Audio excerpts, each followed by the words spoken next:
Let's check in with the number 7 Ducks. We're taking on Boise State for a late kickoff tonight.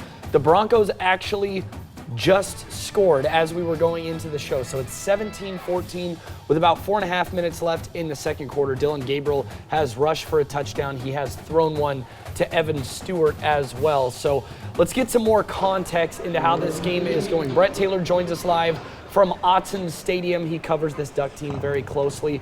Brett, a lot of talk around social media for this Oregon team that struggled in a 24-14 win over Idaho last week. How have the Ducks kind of responded to maybe that talk along social media, and how have they done to get this game started?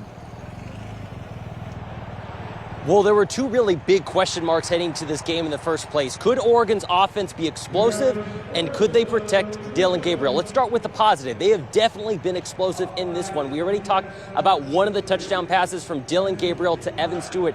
That was 34 yards. Remember, last week against Idaho, they didn't have a single pass over 19 yards. And then he also had a big strike during the Ducks' first touchdown drive to Evan Stewart as well. 67 yards that set them up in perfect position for Gabriel to run that one in. When it comes to, though, protecting Gabriel behind the line of scrimmage, that has not been going so well, and that has been what's been keeping this Oregon offense down in the dumps for at least parts of these games. 3 sacks so far allowed in this one to Boise State. They had 3 all game against Idaho last weekend, so the offensive line struggles are continuing in this one. It seems to be a problem that Oregon is going to have to address going forward with this game and going forward to the season.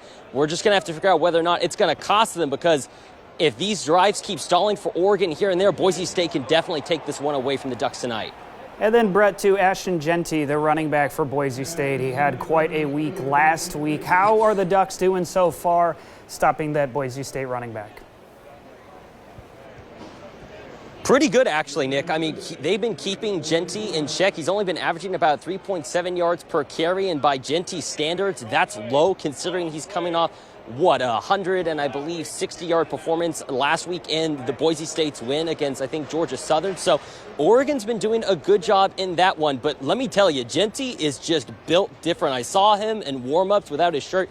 He is built. He looks like he could be a bodybuilder lifting, I don't know, 350 pounds when it comes to some sort of, cling or anything like that. I mean, he is just extremely strong. There have been definitely a couple powerful ones where he's broken through some tackles. He's extended some drives for Boise State, and he's definitely still been a factor in this one, extending drives. He already got a touchdown in this one as well, and he's making a difference. And right now, Boise State leads. I think a big part of it is because of Jeanty and his performance tonight.